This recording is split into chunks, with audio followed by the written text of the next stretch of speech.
In this video, I'll be talking about advocating for your team as a delivery manager. So this is a crucial aspect of being a delivery manager, how to effectively advocate for your team. This involves championing your team's needs and achievements to ensure they get the support and the recognition that they deserve. The first step in advocacy is understanding your team's needs. Take the time to listen to their challenges, resource requirements, and any obstacles they're facing. Regular one-to-ones and team meetings can help you gather this information. Be in tune with their needs so you can advocate more effectively. Now, make sure to highlight your team's achievements and the value they bring to the organization.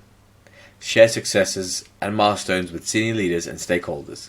Use data and metrics to demonstrate how your team work is contributing to the company's goals. Celebrating their wins not only boosts morale, but also underscores their impact. Communicate your team's resource needs clearly and persuasively. If your team requires additional tools, training, or personnel to achieve their goals, make a compelling case to relevant stakeholders. Provide evidence of how these resources will enhance productivity and contribute to project success. For example, we recently had a pretty tight deadline to get some work done, and I realized that we needed a content designer, an additional content designer, to get this work done in time. So I made the case to provide evidence that a content designer would help us get to that goal in time. Actually, we didn't need a full-time content designer, we only needed a content designer for a certain number of days a week. And we were able to get that content designer as a result of a fair and thorough case, and also the evidence showing that we would need to have a content designer in order to meet an upcoming deadline. When discussing your team's work with other departments or senior leadership, represent their perspective. Share their insights and concerns to provide a fuller picture of the challenges they face. This helps ensure that their voices are heard and considered in decision-making processes. Sometimes you need to have a deeper understanding of the work.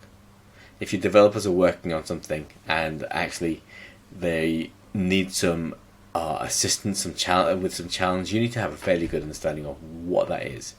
Now, this does not mean you need to become a developer, because if you need that much understanding, then that is a separate meeting on itself. But you need enough understanding to be able to advocate for the challenges that they're facing. Also, to celebrate the challenges, you need to have a certain amount of perspective, and that means a certain understanding of the different disciplines within your team. Build strong relationships with key holders, and that's essential for effective advocacy. Engage with them on a regular basis, understand their perspectives, and align your team's needs with their priorities. Strong relationships facilitate better support and resources for your team. Now, when you're first getting started, meeting stakeholders, you need to establish a routine. You need to understand what their needs are, because they'll be focused on certain things. So there's no point in you expressing all the amazing stuff that your team has done, which has got nothing to do with the areas they're interested in. So you have to align, you have to tailor your conversations to make sure that they're aligned with what the stakeholders are interested in.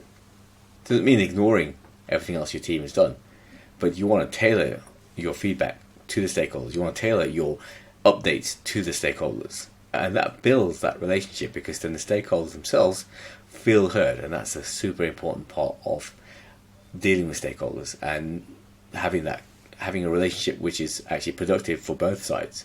Advocate for your team's professional development and career growth. Support their learning opportunities, training and skills development. By investing in their growth, you'll not only improve their capabilities, but also show that you're committed to their long-term success. For example, recently we've had our developers go on AWS training. And again, that's upskilling them, that's helping them pursue their professional development, increase their career potential. You're supporting their learning, you're investing in them, and that comes back multiple fold in the way they work for you. Ensure your team receives fair recognition for their efforts. When achievements are acknowledged, make sure the contributions of individual team members are highlighted. Recognition fosters motivations and reinforces a positive work environment. One way of doing this, in a very minor way, is having a weekly or a fortnightly recognition thread. And so we use Slack, and every couple of weeks, put up a message: who would you like to thank and why, or who would you like to give a shout out to and why? And then people come back and say, so and so for helping with this, or so and so for doing this, etc., etc. So it just creates that very positive. It's a very positive thread, creates a very positive environment. Provide constructive feedback to both your team and senior leaders. When you're advocating, ensure that the feedback is actionable and aimed at improving processes or addressing concerns. Constructive feedback helps build trust and shows that you're committed to continuous improvement. So feedback to your teams, feedback to team leaders, okay, and feedback to senior leaders. You have to understand how your feedback is going to be taken. So you have to tailor your feedback in a certain way. As in, the aim is to improve a process. The aim is to address a concern. Constructive feedback means providing something that can be worked on. You're not just complaining. And speaking of not just complaining, you got to stay positive and you got to stay persistent in your advocacy efforts. Not every request will be taken up on.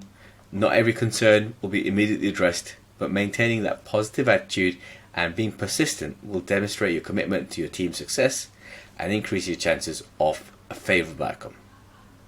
So advocating for your team involves understanding their needs, highlighting their achievements, communicating resource needs and addressing blockers.